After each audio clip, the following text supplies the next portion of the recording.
Hey everybody, it's Tamara from Moogly, and I designed the Sugar Plum Pocket Wrap, which is this month's Furls Crochet Along. So I spoke to the lovely people at Furls because I knew that the stitch pattern used in this one is a little different, and I wanted to do a quick live demo for you guys that could live here in the group. I'm just going to be demoing the first 5 rows on a little swatch here today, and I'm going to have to ask you to bear with me on the weird camera work. I'm by myself today. I don't usually have my helpers on my on the other end of the camera to help me, so this is going to be kind of a quick and dirty phone video, but hopefully it will help anybody who's still having trouble with this stitch pattern. So I'm going to go ahead and I'm going to have to poke the screen here, sorry about that, so I can figure out how to get the camera turned around so that we can have a view of my hands. So just bear with me for a moment here. Alrighty, let's see. Hopefully we are now looking down here. Yep, we are now looking down at my hands, and I've got the yarn and I've got the hook. So this pattern works over a stitch multiple of 4 plus 1. So that's why it's an odd number of stitches in the rows.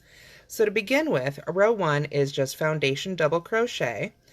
And if you're not familiar with foundation double crochet, or you don't like doing it, you can just chain across, and then as long as you end up with 229 double crochets at the end, that's fine. For our little swatch here, I'm just going to start with 9 stitches.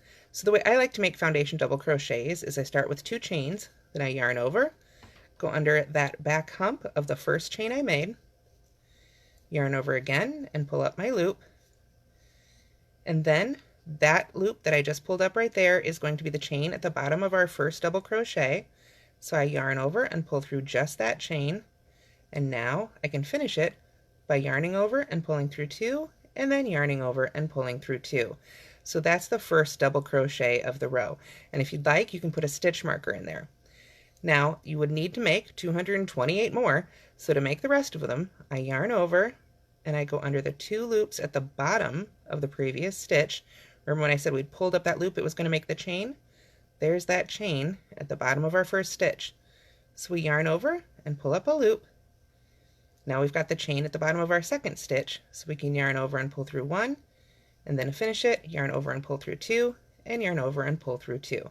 So then we've got our second foundation double crochet. So I'm going to continue making a couple more of these, and one of the questions I saw in the group was what happens if your foundation double crochet is bending, and typically it bends this way when people make it, and that is not at all unusual. If it is really mild, then when you make that next row it will straighten right out. If it is, however, more severe, then what you need to look at is when you make this loop right here, when you go under there and pull up that first loop that becomes the chain, a lot of times that can be really tight, and you can see right there how if that's too tight, it can make the whole row curve.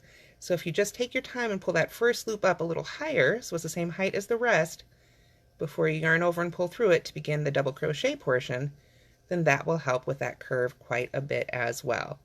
So that's something you can play with if you've been having trouble with those foundation double crochets, whether it's for this project or any other project. So I don't see anybody watching right now. I hope that this is going out in the group and not just going into the ether. Always a little bit of a mystery with Facebook, but we've got 5 there, so I need to make 4 more just so I can really demo that stitch repeat.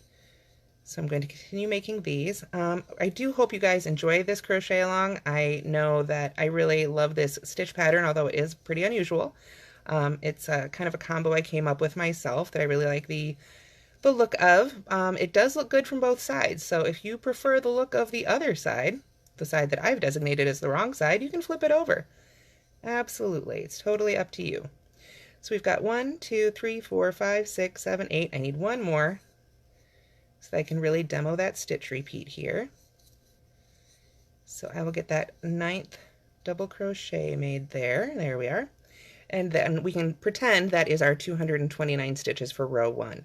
So for row 2, I'm going to turn, and then I'm going to work a chainless starting double crochet in the first stitch. And this is what I like to do instead of a chain 3, which is your more standard double crochet substitute. So I'm going to pull the loop up to the height of a stitch, put my finger on top to secure that loop, yarn over with that loop itself, go into that first stitch, yarn over, pull up a loop, yarn over, and pull through that loop and behind the loop that we wound around our hook, yarn over again, and finish the stitch. So that would count as the first single crochet of that row. Then to continue row 2, we chain 1, skip the next stitch, so that one right there, and double crochet in the next. And that is the repeat that takes us all the way across. We simply chain 1, skip 1, double crochet in the next. Obviously, on your full-size shawl, you'll have a whole lot more here. There is a gauge swatch set of instructions if you wanted to practice this on the gauge swatch first. I think we started with 21, but really it's just a matter of trying it over a multiple of 4 plus 1. So when you get to the end here, your last stitch should be in that last double crochet. And work that off here, and then this is what, on a very small scale, it should look like after row 2.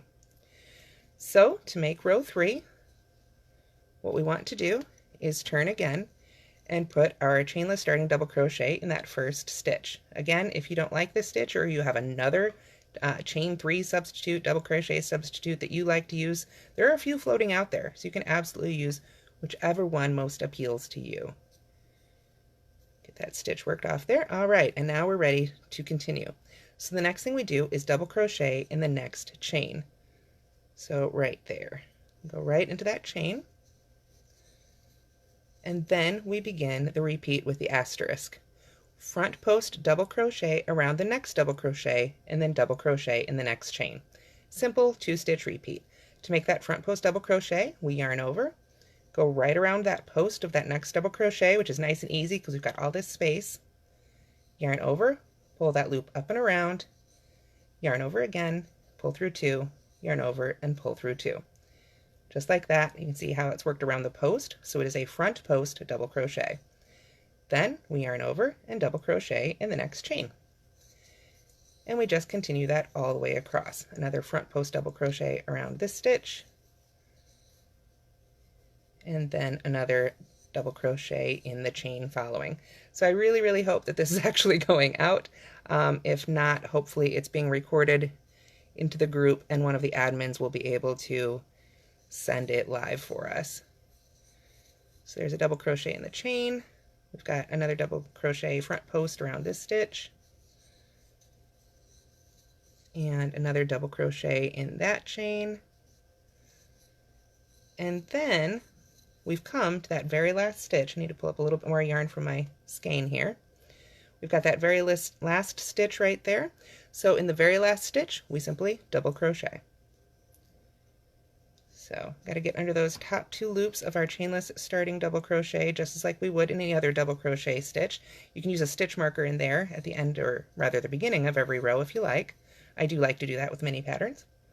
So that is what it should look like on, again, a very small scale after row 3. So now it is time for row 4, which is I think where most people are having trouble. So row 4 begins again with our chainless starting double crochet, or whatever double crochet substitute you like. And that goes right into that first stitch. And because it's a multiple of 4 plus 1, this is the one stitch, this chainless starting double crochet, that is outside of that repeat. There should be a multiple of 4 stitches left, so we're going to work that multiple of 4 stitches however many times it takes to get across our entire row. For me it'll just be 2, for you it will be quite a few times. So what we do is we skip the next stitch. So we worked our chainless starting double crochet in the first stitch. We're going to skip the next stitch for now, and then we're going to double crochet around the next 2 stitches. So we skip that one. I've got my yarn over. I'm going to double crochet in the next stitch, and then double crochet again in the stitch after that. Okay, there we have it. So we've got our chainless starting double crochet, a skipped stitch, and 2 double crochets. Then we're going to front post double crochet around the skipped stitch, working in front of the previous stitches. So these would be our previous 2 stitches. Right there is our skipped stitch. We're going to yarn over. We're not going to go into the top of it. We're going to go around the post of that stitch for a double crochet, like so. Then to finish our repeat, we double crochet in the next stitch, so we don't skip another one. A lot of times when people work post stitches, they think you have to skip the one behind it. Because this was worked around a skipped stitch, we can work right into that next stitch for our double crochet. like so. There we are. So that is one repeat. So let's do it again.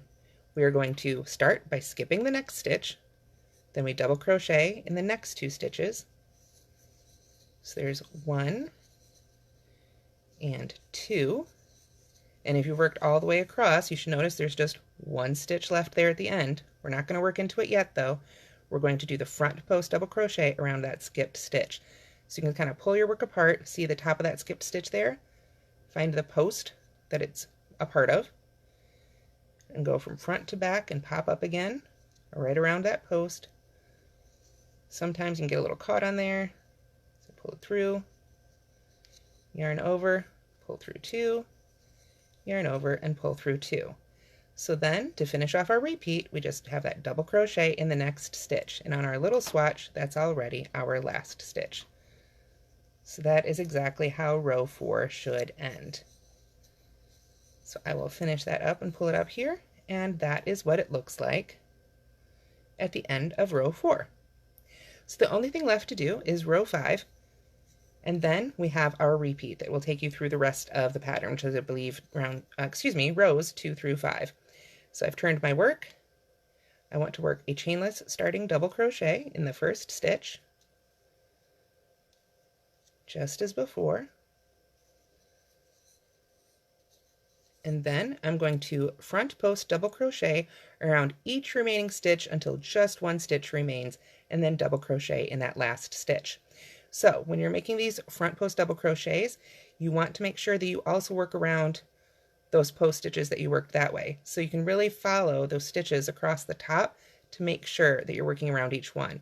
So make sure you kind of use your fingers to pull it apart if you need to, and work right around that's the stitch that you worked into the skip stitch, like so.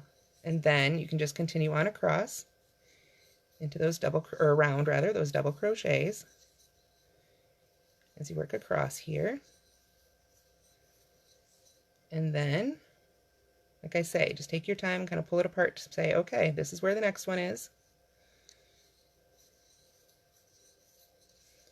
And then we've got another one hiding back there. We need to kind of tease out a little bit. There we are. And then just continue on across until you get to that very last stitch. So we've got one more to go here.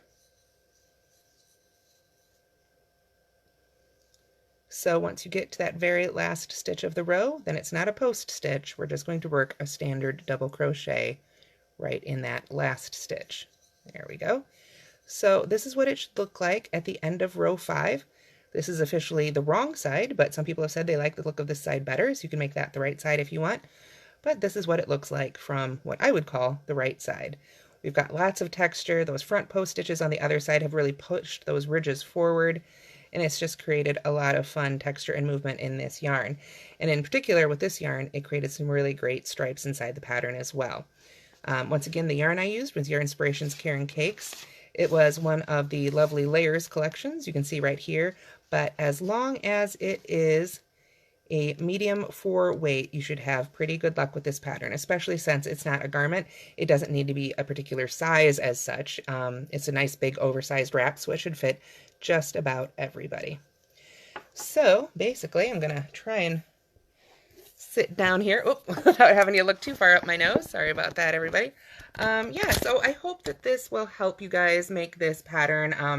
I know that row 4 was a little confusing. I had an error in it. I used the wrong word. Sometimes one wrong word will really throw off the whole thing, but that's been fixed now, and I'm going to spend part of this afternoon going through the rest of the pattern to make sure part 2 doesn't have the same mistake in it, and hopefully that this video will help you quite a bit as you continue on with this design. So I hope you guys enjoy it, and I hope you have a fantastic holiday season. And thank you to Furls for the opportunity to come in today and do a live, as well as design the December crochet along. So thanks so much, everybody, and have a great day.